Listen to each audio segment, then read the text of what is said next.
ibadah solat. Ramai daripada kita yang berpuasa tetapi tidak menunaikan solat fardu. Sedangkan kalau kita merujuk, sebab tu kalau kita lihat balik dalam khutbah Jumaat bagi kaum muslimin yang hadir dalam solat Jumaat. Solat Jumaat kita baru ini tajuknya adalah menghendakkan supaya kita mentadabbur Al-Quran, memahami isi kandungan Al-Quran. Jadi bila mana kita melihat di dalam Al-Quran yang ada di rumah kita, yang ada dalam rak-rak di surau masjid dan yang mungkin juga ada pada diri kita, dalam Al-Quran ini Allah menyebutkan tentang puasa ini. Kalau kita rujuk balik ada 4 ayat Allah menyebut tentang puasa, tetapi Allah menyebut tentang solat, sembahyang ini 106 kali. Nak tunjukkan betapa tingginya perintah solat itu. Sebab itulah sebelum datang Ramadan, kita didatangi dengan bulan Sya'ban. Sebelum Sya'ban didatangi dengan bulan Rajab. Bulan Rajab kita dengar peristiwa Isra' wal Mi'raj. Semua kita tahu Nabi bawa turun satu penghormatan yang diberi oleh Allah adalah solat. Maka sebab itu bila sampai bulan Sya'ban, kita membuat muhasabah, menghitung balik amalan kita yang adanya di sana nisfu Sya'ban situ, supaya kita buat muhasabah diri kita sepanjang hidup kita setakat ini, bagaimana amalan kita. Jika mana kita mendapati diri kita ni amalan kita kurang, dan itulah yang sepatutnya kena ada pada diri kita, bukan kita mendabik dada. Sebab bila Allah Subhanahu Wa Taala turunkan ayat Iqra bismi rabbikal ladzi khalaq khalaqal insana min 'alaq Iqra wa rabbukal akram alladzi 'allama bil qalam Allamal insana ma lam ya'lam. Allah mengajar manusia sesuatu yang tidak ketahui. Selepas daripada ayat ini, Allah turunkan ayat yang berikutnya, iaitu kata Allah, kalla innal insana la yatqa. Manusia jenis melampau batas. Kenapa manusia itu melampaui batas? Kalla innal insana la yatqa ar-ra'ahu istaghna. Manusia ini melampaui batas sebab dia rasa diri dia dah cukup. Dengan kecukupan yang dia rasa tu, dia tidak perlu lagi pertolongan orang lain, tidak perlu lagi berjamaah bersama, bermasyarakat dengan orang lain. Maka dia rasa diri dia cukup. Sebab itu bila mana kita muhasabah diri kita pada bulan Sya'ban, kita mendapati amalan kita masih banyak lagi kekurangan, masih banyak lagi kebocoran yang perlu ditampal. Maka Allah menyediakan kepada kita satu bulan yang berikutnya, yakni bulan Ramadan. Bulan yang dipenuhi dengan ganjaran dan dilipat gandakan amalan-amalan itu. Inilah masa yang terbaik untuk kita beramal dan kita meneruskan gerak kerja kita sebagai hamba Allah mencari redha. Tetapi sayangnya seperti yang kita sebut tadi, ramainya umat Islam yang boleh berpuasa tetapi mereka tidak menunaikan perintah solat. Puasa mereka seperti yang kita sebut dalam pertemuan yang lalu, cuma sekadar mengosongkan perut mereka, tetapi mereka tidak memenuhkan jiwa mereka. Mengosongkan perut, nak penuhkan balik makanannya fizikal. Itu yang kita jumpa cincau, tahu sumbat, segala-gala dalam bazar Ramadan. Itu untuk memenuhkan perut yang dikosongkan pada siang hari. Tetapi jiwa perlu dipenuhkan dengan zikir, perlu dipenuhkan dengan kita melihat, membaca Al-Quran, perlu dipenuhkan dengan amal-amal yang baik. Kalau kita ingat balik tuan-tuan apa yang pernah disebut oleh seorang ulama Mesir yang terkenal, Syekh Muhammad Mutawalli Sya'rawi.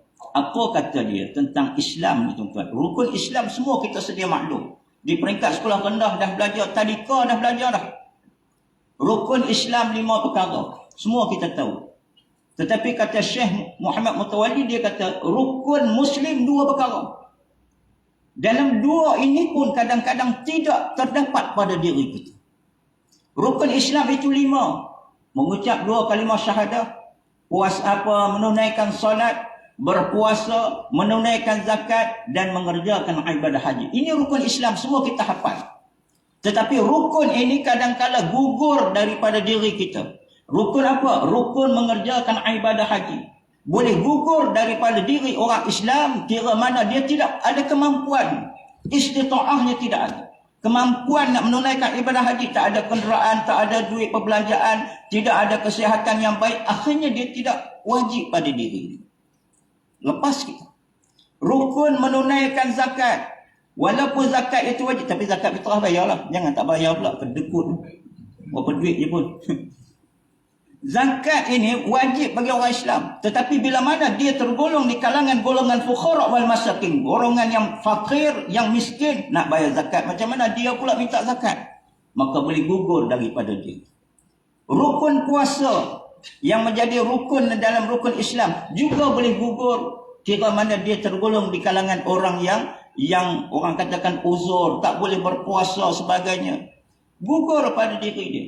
Cuma dia perlu dibayar dengan fidyah lah. Tapi nak tunjukkan gugur. Tapi dua rukun ini, iaitu rukun Islam, mengucap dua kalimah syahadah.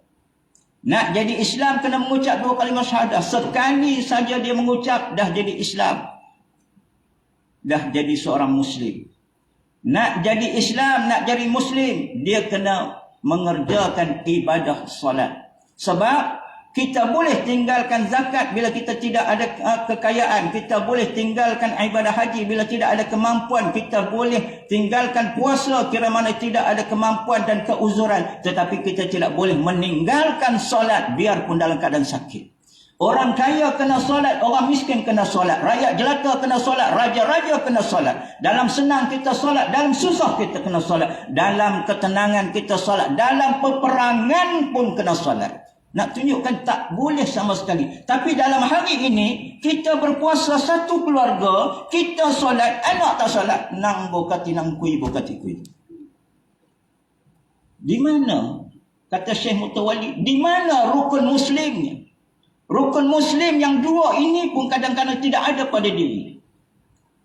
Ini tuan-tuan. Sebab itu dalam konteks ini, ya, dia bukan kira siapa, nak kira, bukan kira orang senang, orang kaya, dia bolehlah semayang. Ustaz, dia orang susah ni harapkan pertolongan Allah aja. Kita ni orang senang. Bila dia senang tu dia rasa dia kecukupan.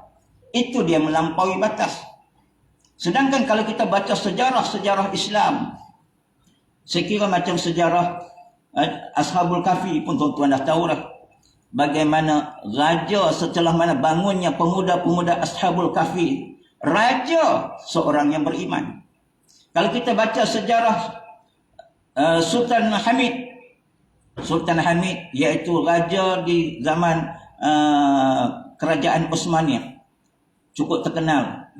Raja Hamid ini. Di mana dia menjadikan amalannya sentiasa berselawat ke atas Nabi.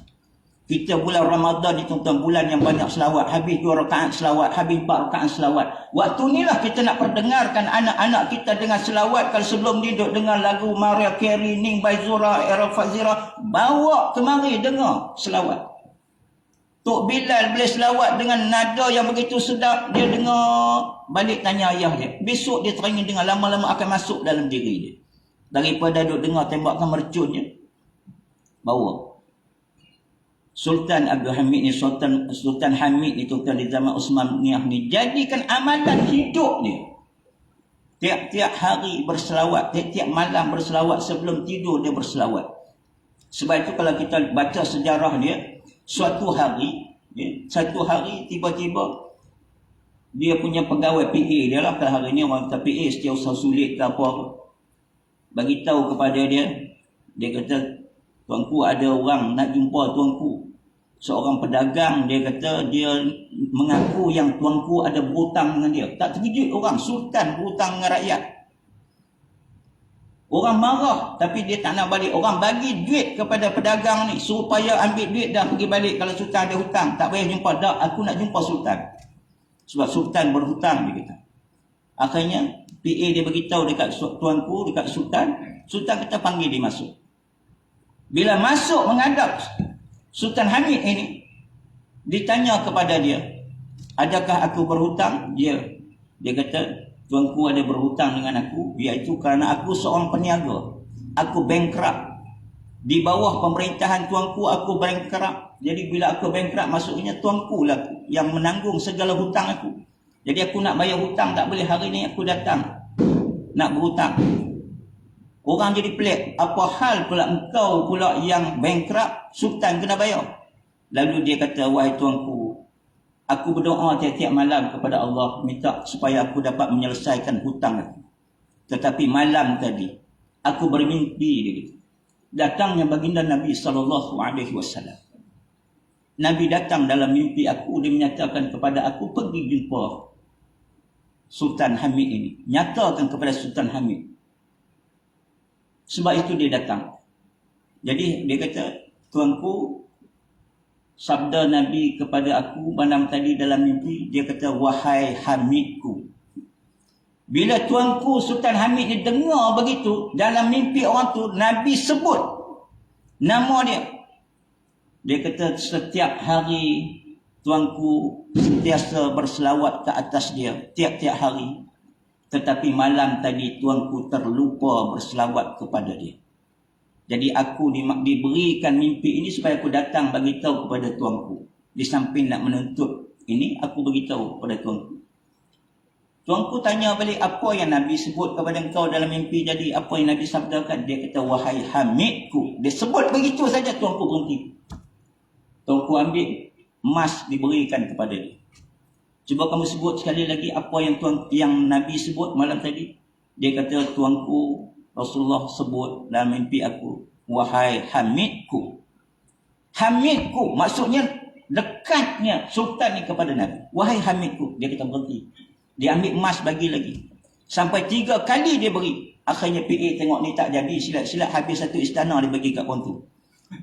Lalu PA dia kata, cukuplah, takkan kamu tak cukup lagi apa yang tuanku dah beri. Dia pun barulah keluar. Bila dia keluar, lalu PA ni bertanya kepada tuanku, tuanku, dia boleh menghabiskan segala kekayaan tuanku. Kalau dibiarkan tadi, dia bagi. Apa jawab tuanku? Tuanku kata, andai kata dia nakkan takhta dan kekayaan ini pun akan aku bagi kepada dia. Sebab dia kata memang benar apa yang disebut oleh dia. Setiap hari menjadi amalan aku berselawat ke atas Nabi. Tetapi malam tadi dengan kesibukan aku bekerja, aku tertidur di meja ini sehingga aku terlupa untuk berselawat ke atas Nabi SAW. Menunjukkan bahawa sultan ini, dia meletakkan nilai selawat ke atas Nabi SAW itu lebih tinggi daripada isi dunia yang ada. Tapi kita hari ni tak ada kekayaan macam tu pun, yang kita duk kedekut sangat masa nak berselawat ke atas Nabi. Kenapa? Harapkan selawat yang ada dalam tahiyat sahaja ke? Maka sebab itulah tuan-tuan, ya, kita katakan ada masa kadang-kadang kita boleh mendidik diri kita dengan kita membaca begitu saja. Ada masa kita boleh mendidik diri kita dengan kita dengar tazkirah orang. Ada masa kita kena mendidik diri kita dengan kita bersama dengan orang. Maka inilah masa dan ketikanya untuk kita bawa anak-anak kita mari duduk sama-sama dalam majlis, iaitu salat bersama-sama. Ramai lagi teman-teman kita yang duduk di rumah walaupun dengar melalui corong pembesar suara. Kita dengar bacaan imam, kita dengar selawat yang dilaungkan oleh bila tarawih kita, tetapi mereka masih lagi sayang nak meninggalkan tayangan video mereka, televisyen mereka, seolah-olah tontonan itu lebih berharga daripada solat berjamaah pada malam ini. Inilah sebabnya yang kita katakan tadi, apabila merasakan kecukupan yang ada, apa perlunya kami bersama dengan jamaah, apa perlunya aku menyertai solat tarawih bersama jamaah. Kereta aku dah ada, rumah aku dah ada, aku pergi dengan mereka, tidak ada kekayaan, silat-silat nak masuk tabung pula berjalan, suruh pula masuk duit dan tabung. Dia rasa diri dia yang ada tu sudah cukup. Ini menyebabkan manusia itu jauh daripada Allah. Sebab itulah kita kena kembali kepada Al-Quran, melihat balik Al-Quran, isi kandungan Al-Quran. Walaupun mungkin kita faham sedikit sebanyak, kita tak faham seperti mana Tuan Imam, dia seorang yang Hafiz, dia lebih faham. Tapi sedikit demi sedikit kita faham ini, sekiranya mana kita istiqamah dan niat kita. Kalaulah Nabi seorang yang ummi, tidak boleh membaca, tetapi bila Allah sebut iqra, tak boleh baca, ummi. Iqra bismi rabbikal ladzi khalaq. Bacalah dengan nama Tuhanmu yang menjadikan.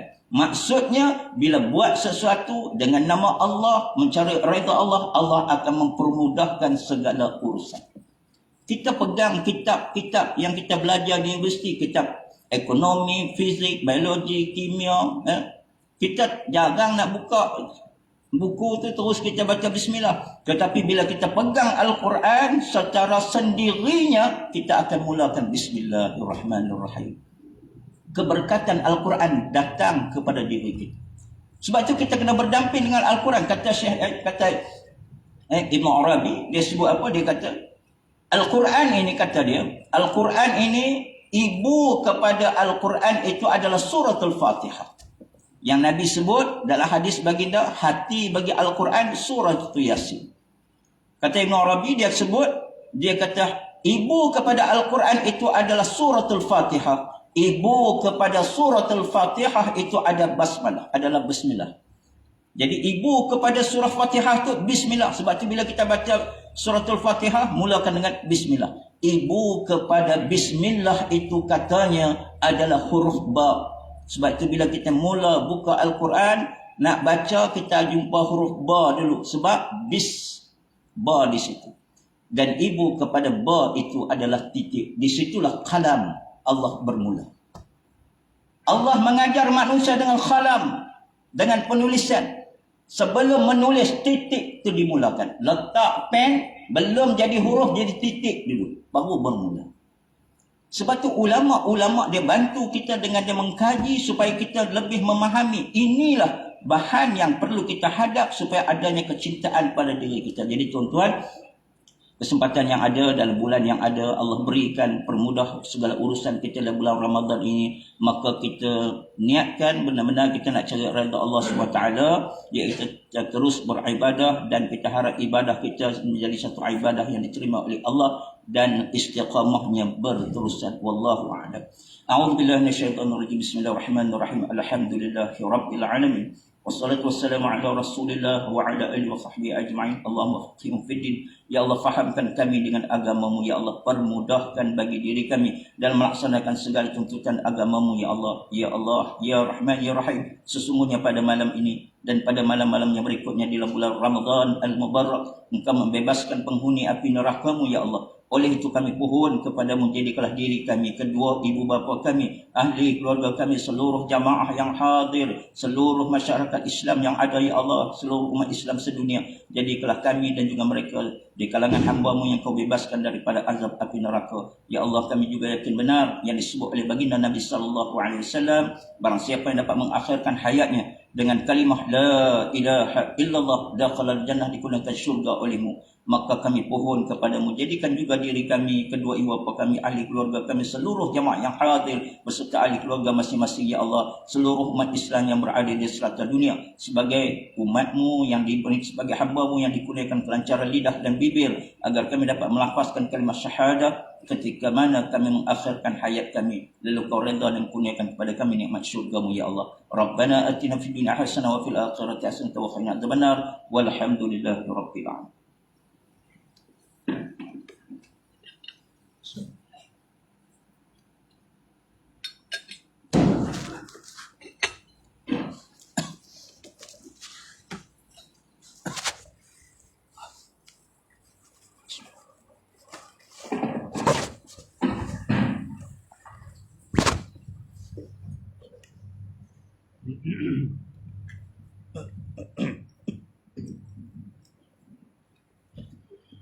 Subhanallah walhamdulillah wa la ilaha